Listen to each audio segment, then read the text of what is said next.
Maigsoon, mayong gabi kaninyong tanan. Ang pangkailan ako si Father Boy Sanchez, taga Basak. Karon ang atong parokya, Our Lady of Fatima Parish, malipayon nga nagsaulog sa iyang ika-50 nga tuig sa iyang pundasyon. Sa ato pa, ang atong foundation was 1976. Ang akong edad ni adto 21. Karon 71 na. Sayon ra kay kalkulo. Muna nga nahibaw ko nga karon ni asay daghan tingali dinhi nga nanimba nga maumaoran ako edad. Ako silang hangyoon nga mubarog. Ayaw kaulaw, palihog pamarog mo. Nana, 1, 2, 3, 4, sus, mga nindot pa kaig mga buhok. Oh. Ato silang palakpakan, aysa. Ayos. Wa pagkitang kahibaw nganong ato silang pakpakan. Ato silang pakpakan kay sila maogyud ang loyal kayo nga kanunay nga nagpadayon sa atong debosyon sa mahal nga birhen sulod sa 50 na gyud katuig ug labaw pa. Salamat kaniyong tanan. O mahimo na nato sila pagpakan.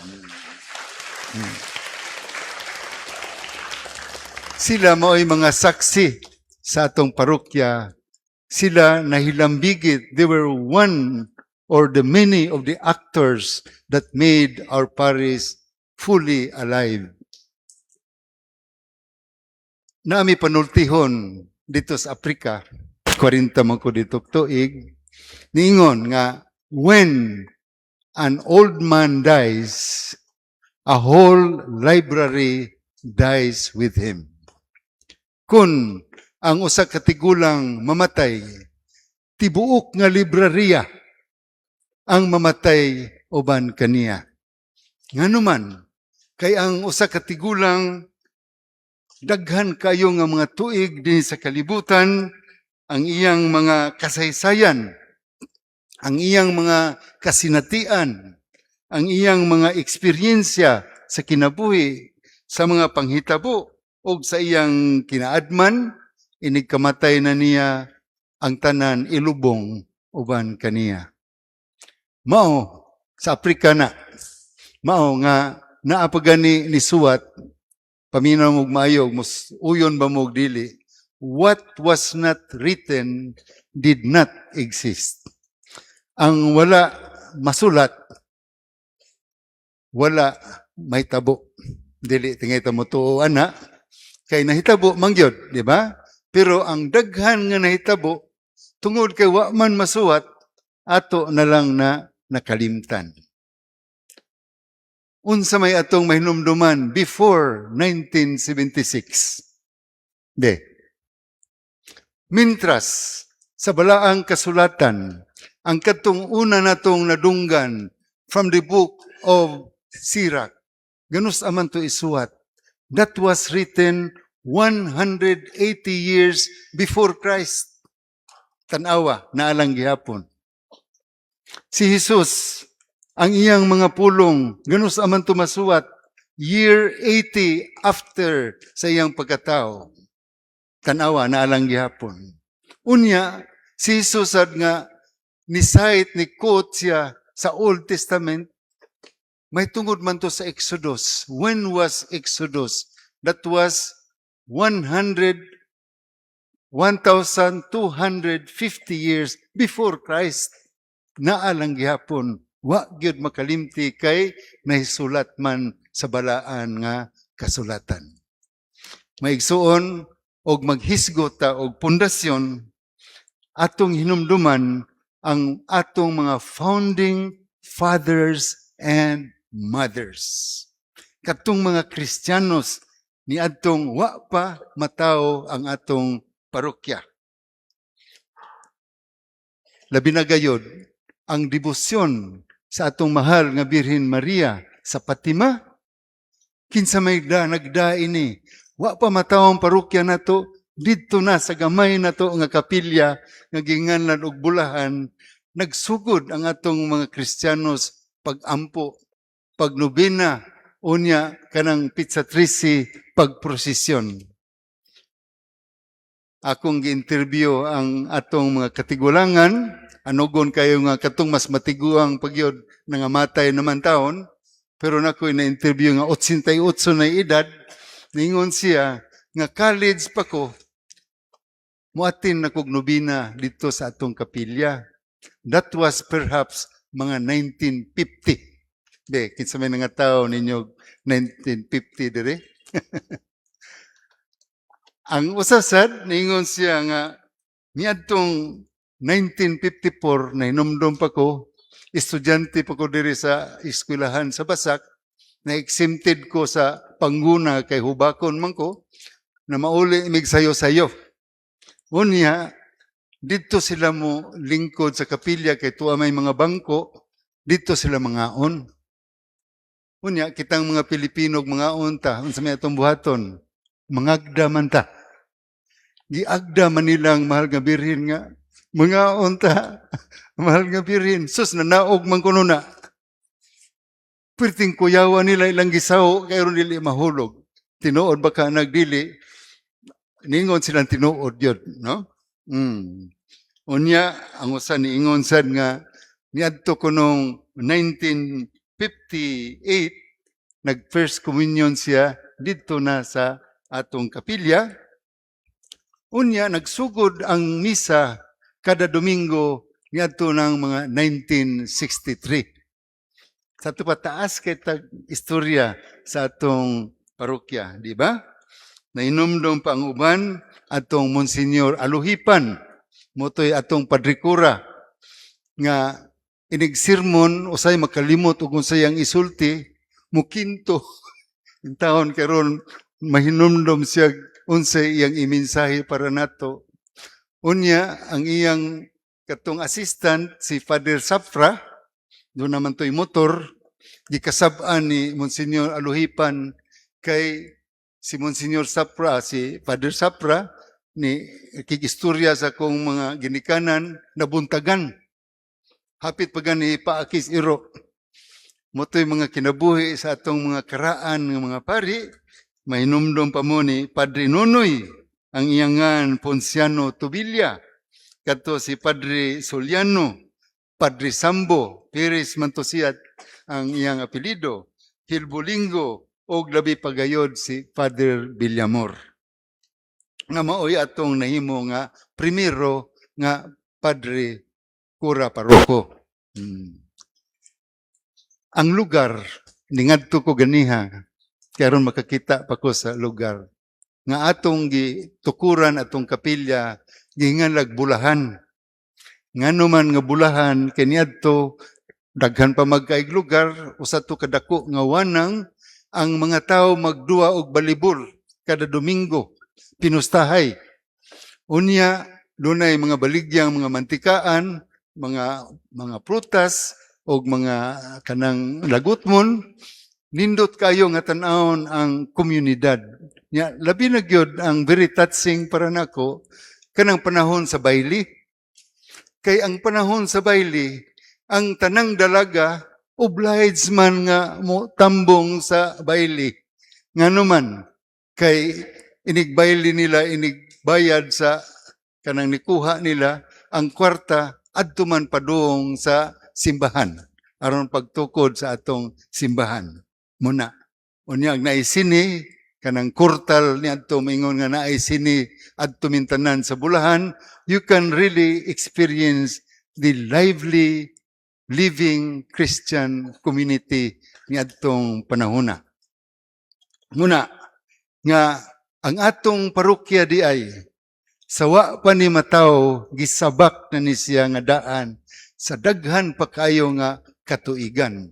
1950, 1976, hapit mahimo sag silver jubilee.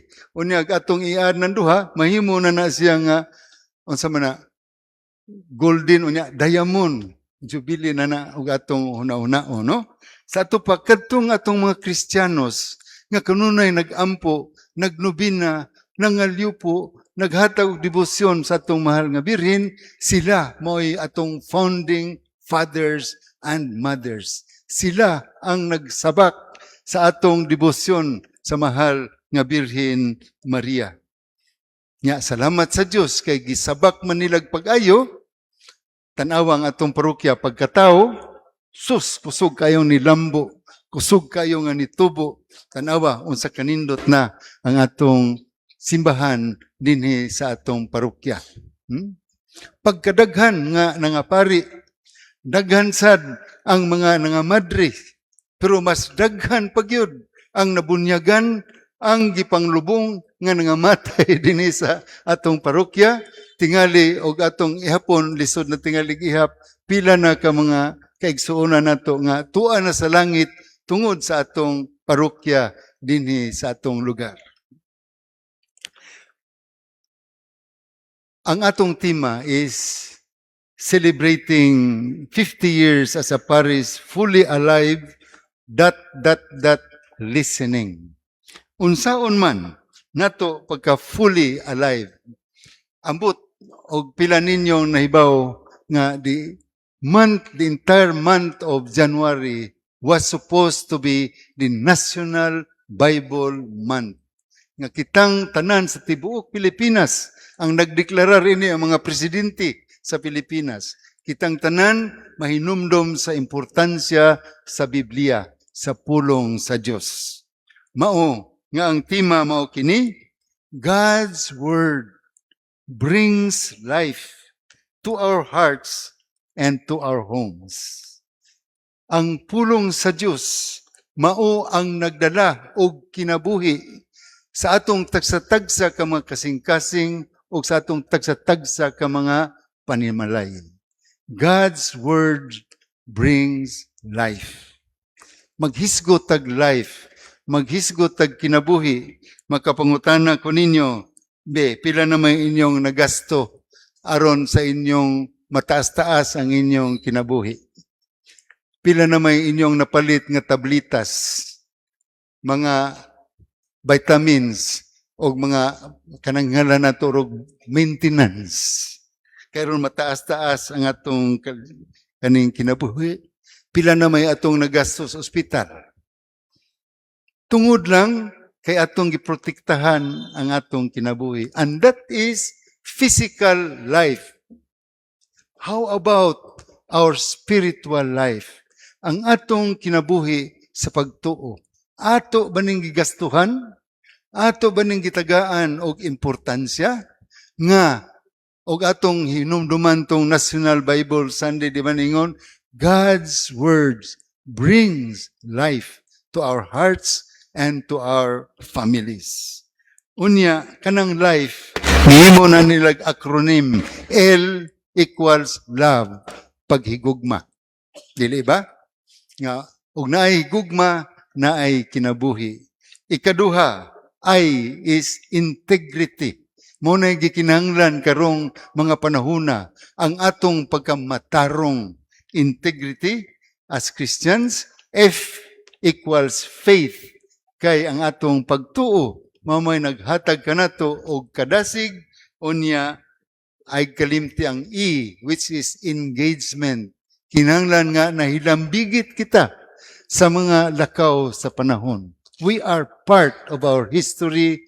We are part of our living and dynamic church. Si Jesus, atong nadunggan sa Ebanghelyo karong adlaw, siya ang bag-o nga Moses.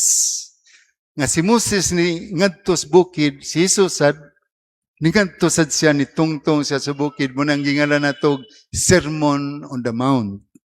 Unya didto nagwali si Jesus. Unsa may iyang giwali? May tungod sa pulong sa Dios. O ang atong gibutang diri, nga aron mo fully alive kita, kinahanglan ang listening, maminaw. Unsa may inyong nadunggan, taas-taas sa batong atong Ebanghelyo karong adlaw, kaupat gyud balik-balika ni Jesus ang ekspresyon, you have heard. Inyong nadunggan. You have heard. Kapila balik-balik ka diri sa ebanghelyo karon kaupat. Sa ebanghelyo nga og atog yung basahon ang tanan kaunom. You have heard, that means listening, no? Ang una niyang you have heard, do not kill. Thou shall not kill, ayaw og pagpatay. You have heard, do not commit adultery, ayaw og pagpanapaw. You have heard, do not divorce, ayaw buwagi ang imong kapikas. You have heard, don't take false oath. Sa ato pa, inyo ning nadunggan, dugay na kayo. Karon, dili lang kay inyong tumanon ang inyong nadunggan, kundili inyo pagyud nga gibalikan unsa may rason nga gihatagan man mo niining kanang mga pulong sa atong Ginoo. Tungod kay og mosunod eta sa iyang mga pulong, nindot kayo ang dagan sa atong kinabuhi. That is the only way to be fully alive if you listen to the word of God and keep it. Kung ato gyud nga i-translate hubaron og tarong ning word nga balaod, kanigong balaod, mura manig mo'y nagpugong natog buhat og dautan, no? Dili gini insakto. Kay the real meaning of the word Torah sa language ni Jesus sa Hebrew, Torah, yara would mean an arrow. Kanabang pana. Nga mo'y mutudlo na to og asa tapaingon og unsay atong buhaton. Munay tinuod nga meaning sa balaod nga gi-translate sa word nga Torah. Sa ato pa, kini di ay ang mga gipanulti ni Jesus, mo ni mga nagtudlo na to, unsaon na to pagka fully alive. Muna, pananglitan, ingon siya, ayaw pagpatay. Nga numan, pagkamalinaw unta sa kalibutan kung wa na'y pinatyanay. Unya, dili lang kay pagpatay nga imong patay siya sa imong sundang, ningon na siya nga, kining pulunga, mubalik pagini ngadto sa iyang kanang roots, sa iyang gisugdanan, asa man magsugod ang pagpatay kasuko. Kitang tanan din ni Ron, na atingali mga tao nga naay kasuko sa ilang kasing-kasing, kayugot sa ilang kasing-kasing, ningon si Jesus, ug moingon gay ka sa imong kauban, imong igsuon nga buang ka. O sa ato pa, banga ka, wa kay suod, dako na kay ng insulto. You will be punishable by law. O maingon ka sa imong igsuon nga pagkakwanggol nimo. Imong giinsulto dili lang siya, kundi ang Diyos mismo nga maoy naghatag kanato og kinabuhi. Muna nga mas malinaw ng atong kinabuhi kon ato ng patyon daan ang katong mga kayugot nga mo'y magtukmod kanato sa pagpatay. Mausad ang paghilawas, pagkadaghan unta nga mga pamilya nga magmalipayon kung wa paning sakit sa panghilawas. Gibuwagan ang asawa, gibuwagan ang bana, gipasagdan ang mga anak tungod nining panghilawas. Mao nga si Jesus, murag forceful kayong iyang pangingon nga, ikaw manghilawas, mas may pa nga sugdanan na nimog tanaw ang imong kagalingan sa imong mga mata. Kay kanang imong mga mata, mo na gani na magsugod og dahan nimo sa kasalanan, lugita. Sus, kini binisaya, lisura, lugita ang imong mata. O ang imong kamot, mo'y nagdaha sa imong mga kasalanan, putla. Pero ayaw taon og lugitang inyong mata, ayaw taon og putla ang inyong kamot. This is not a matter of physical surgery. Rather, it is a matter of spiritual surgery. Ang inyong espiritu, itrain ang atong mga mata, nga dili nimo'y magdaan nato og kasalanan. Adto kita sa root of the matter. Unya, ayaw pag kanang panghilawas usab kini ka mga naka-destroy, nakabungkag sa atong mga pamilya. Hinaot munta nga mosunod kita sa pulong sa Dios. Ato na silang paninguhaon nga dili ta mahulog nining mga nakadaot sa atong kinabuhi so that we will really be fully alive. Mga igsoon, kining tura ni Moses muni ang pulong sa Dios. Kanang word nga Decalogue, 10 commandments, actually og ato ng hubaron 10 words. Mga napulo ka pulong. Decalogos. Muna napulong ang pulong sa Dios sama na sa mga traffic signs.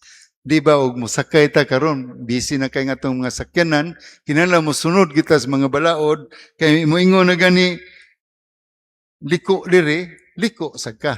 O musukwahi ka, mabanggaan ka. O moingon, padayon diha, padayon ka.